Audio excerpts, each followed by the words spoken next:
একদিনে 70 টাকা, মাসে 2100 টাকা। তখন আমি রাজমিস্ত্রি লাইনে কাজে ঢুকেছি। সব হেল্পারের যখন 300 টাকা বেতন, তখন আমার 70 টাকা বেতন।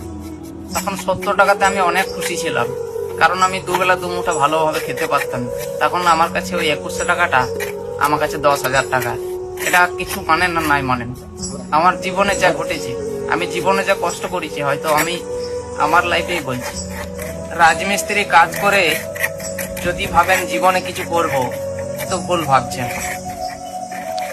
রাজমিস্ত্রি কাজ করে অভাব কখনো মেটেনি, আর মিটবেও না।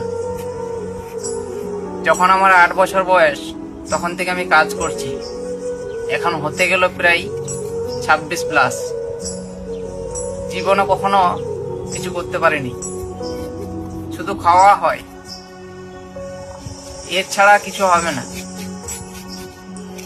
আসলে অনেকেই কমেন্টে উল্টোপাল্টা বলবেন, কিন্তু যেগুলো ঘটে সেগুলোই আমি বলি। রাজমিস্ত্রি কাজ করে শুধু খাওয়া হয়, বাকি কাজগুলো বেকার। বাকি কাজ কিন্তু হয় না এই টাকায়। সবকিছুরই দাম বাড়ে, রাজমিস্ত্রির দাম বাড়ে না। কথাটা মাইন্ডে লাগার মতন। কন্ট্রাক্টররা পকেট ভরে দেশি করে রেট নেয়, লেবার মিস্ত্রিকে রেট দিতে চায় না।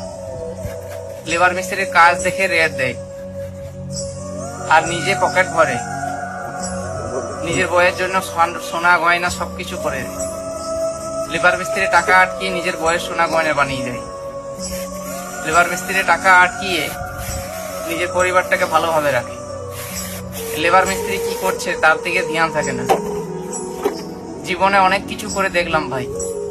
রাজমিস্ত্রি লাইনের মতন অভাবী আর দুটো জায়গায় দেখিনি, কোনো কাজেও দেখিনি আমি। সবাই নিজের নিজের সংসার নিয়ে ব্যস্ত। যদিও লেবার মিস্ত্রির অভাবে সংসারে কোনো কন্ট্রাক্টরের কাছে কাজে যায়, সেখানে কন্ট্রাক্টর কি করে, লেবার মিস্ত্রির পেমেন্ট আটকিয়ে তার স্ত্রীর সোনা গয়না বানিয়ে দেয়, তার অ্যাকাউন্টে টাকা পাঠায়। তাদের নিজের পরিবারটাকে ঠিক রাখার জন্য বান্ডেল বান্ডেল টাকা পাঠায়। লেবার মিস্ত্রি হাঁ করে পয়সার জন্য। কন্ট্রাক্টর বলে এখনো পেমেন্ট পাইনি, 2 দিন দাঁড়া। এই হচ্ছে রাজমিস্ত্রির কাহিনী। জীবনে দুঃখ কষ্ট অনেক করেছি, এখনো করছি রাজমিস্ত্রি কাজ করে। আমি যখন 8 বছর বয়স এই কাজ শিখেছি অনেক কষ্ট করে। ভেবেছিলাম খুবই উন্নতি করব, খুবই সুখ হবে এই কাজ করে। 8 বছর কাজে যখন আমার ছোট বয়স, তো আমি প্রথম যখন লেবারের কাজ করি, আমাকে রান্নার কাজে দেয়। সেই মিস্ত্রিদের রান্না করতাম আমি, রান্না করতাম প্লাস কাজেও যেতাম তাদের সাথে। তাদের ভাত বেড়ে খাওয়াতাম আমি। ভাবতাম যে হয়তো এখন হয়তো কষ্ট হচ্ছে, ভবিষ্যতে হয়তো কখনো একদিন কষ্টটা দূর হবে, কিন্তু সেই কষ্ট এখনো রয়েছে। খুব অভাব পরিবার থেকে আমি এই রাজমিস্ত্রি কাজ শিখেছি। স্কুলে পড়ালেখার সময়